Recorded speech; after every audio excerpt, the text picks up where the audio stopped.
Chapter 4, True Void. I'm not the kind of guy to make huge leaps into the impossible. I don't believe in aliens, I have no faith in physics, and tales of the Loch Ness Monster leave me cold. So I can't begin to explain what made me believe that Quinn had stolen my invitation and taken some sort of spiritual road trip to God knows where. Call it unwanted intuition, but whatever it was, I simply knew. It's not that we don't believe you, Blake, Maggie said. It's just that you need to see this from our side. By 2:20, I was in the Volvo with Russ and Maggie because I knew I couldn't face this trip alone. I had driven to their houses and woken them up with long blasts of my horn, woken up half the neighborhood, I imagine, and practically dragged them out of bed. You wanted to go, I told them. Now you've got your chance. I slammed my brakes at a stop sign. Russ and Maggie jolted forward from the back seat, their seatbelts digging into their shoulders. Thanks, that woke me up, said Russ. This is crazy, Maggie said. I mean, you've put 2 and 2 together and come up with pie. I floored the accelerator and pulled through the intersection. You didn't see Quinn's eyes. I'm telling you, he wasn't there. Maybe his body was, but he wasn't. Don't ask me how to explain it, but somehow he's at the freaking amusement park. You mean like an out-of-body experience? Maggie asked. I don't know. I just know he's there. I screeched to a halt at the next stop sign, then hurled forward again. I think I just had an out-of-body experience, Russ said. But if he went there in his head, Maggie asked, how were you supposed to get there in a Volvo? All I know is that we had an invitation to an address on Hawking Road. It's the only clue we have, so I'm following it. I turned on to the deserted stretch of Hawking Road. It wound through a forest leading nowhere anyone would ever want to go. Maggie put her hand on my shoulder. Russ was too tired to even notice. Listen, she said. We'll get there, and you'll see it's just a carnival. Then we can all drive to the hospital and wait to find out what's up with Quinn. She spoke to me like someone talking to a leaper on a ledge. Well, maybe she was right. The best thing that could happen to me was to prove that I was a deranged idiot. I was better than the alternative. We passed a sign that said speed limit 45. From habit, I looked down at the speedometer. The pin wavered at 45. That wouldn't do. I extended my foot and watched as our speed passed 50. Blake, said Russ, you're speeding. I know. All right, now I'm scared. Up ahead, a wooden sign nailed to a tree bore a red symbol, a wave intersecting a spiral, just like the one on the invitation. An arrow pointed to the left, down a dirt road, and I took a sharp turn, feeling the car almost lose its grip on the asphalt. The smoothness of the paved road gave way to bone-jarring, uneven bumps. Deep down, I knew this place we were heading wasn't really an amusement park. Am I nuts? Am I nuts to think what I'm doing? Watch out! Screamed Maggie. Suddenly, the road took a sharp turn, and a huge oak tree loomed in my headlights. I spun the wheel and stomped on the brakes. The wheels lost traction, and the car narrowly missed the tree. We careened through the underbrush until, finally, the car skidded to a halt. I shut my eyes for a moment, and we took a deep breath, trying to pull myself together. Somehow, everything around me felt different in some fundamental way that's still hard to describe. You know how when there's noise that's so constant, you forget there's any noise at all? Like the hum of an air conditioner.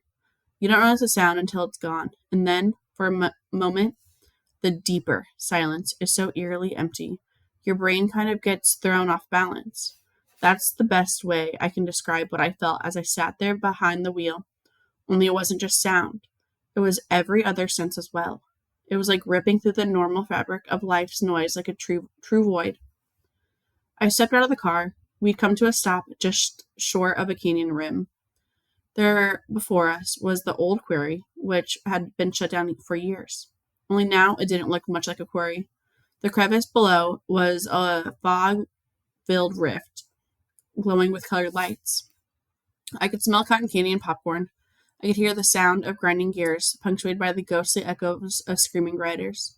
In the center of the breach, I could see the very top of a Ferris wheel, rising above the fog, churning the moonlight mist like a riverboat paddle. I think we've all gone psycho, Russ said, holding Maggie tightly as if we were the one who was unnerved. I turned at the sound of nearby laughter. Other kids. Where had they come from? They sifted through the woods, invitations in hand, ascending a path down into a canyon. Was this how Quinn came here? I wondered. Was this ridge some interface between mind and matter? And were all these kids actually lying unconscious somewhere? I hadn't seen any other cars, and this place was too far out of the way to walk. That would mean no. I didn't want to think about it. With my friends close behind, I joined the other kids in the procession toward the park. Russ looked at the narrow, winding path down into the crevice. How do you suppose they all got those rides down there? You think there's a back road? Neither Maggie nor I answered. I mean, it was a court, right? There has to be a road. We came through the layer of fog. There before us was the entrance to the park. Ticket booths and turnstiles. Pretty ordinary, except for the fact that every theme park I've ever been to has its name written on all available services, from benches to soda cups, just in case you might forget where you are. This park didn't seem to have a name. I'll need to see your invitations, the cashier demanded as we came to his booth. He had a little computer console, but no cash register. The guy didn't look too healthy. He was kind of malnourished and crater-eyed. His skin was so pale, it looked like he hadn't seen the sun in a long time. I pretend to check my pockets. What do you know? It's in my other pants. Sorry, the cashier said. No one gets in without an invitation. I leaned in close to him. Listen, my kid brother stole it. I have to get in there and kick his butt. Suddenly he stiffened, putting a hand to his ear. That's when I noticed he was wearing one of those earpieces.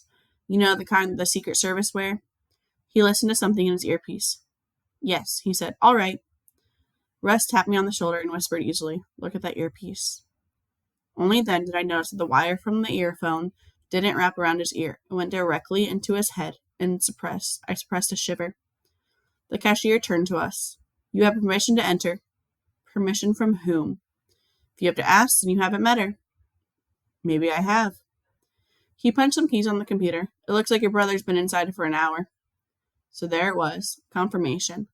I looked at Maggie and Russ. They were surprised in their faces, but not all that much. Deep down, they had known, just as I had. So, will you be riding with us today or not? The cashier asked impatiently. I nodded. All right. We all will, Maggie said. She pulled Russ forward, who, big talker that he was, suddenly had cold feet for this amusement park. Alrighty then, said the cashier. Take a look at your right hand. I looked down. The wave and spiral symbol was branded in red across the back of my hand. Maggie and Russ had the symbol too. Where'd that come from? Maggie asked. Trick of the trade, the cashier answered. Yeah, but can he pull a coin out of my ear? Russ said nervously. At the suggestion, the cashier glanced at Russ thoughtfully, as if he might actually shove a hand through his ear and pull a coin out of Russ's brain. Run your hand across the scanners in the park to activate a turnstile, the cashier said. The mark is good for 7 rides. No more, no less. You can't leave the park until you ride all 7, and you've got to do it by dawn. Did you get that? Is there any part of that you don't understand? Do I need to repeat it? Our hands activate the turnstiles, and we have to ride 7 rides by dawn. Got it. Dawn today is at 6 a.m. That gives you more than 3 hours. Enjoy yourselves. What happens if we're not done by dawn? Russ asked, but the cashier had already shifted his attention to the next people in line. Before us stood the arched entrance, painted with the bright trappings of amusement. Happy faces and balloons, the promise of thrills. The iron gate was open wide, and a force pulled us through the arch, as if the ground were at an awkward tilt.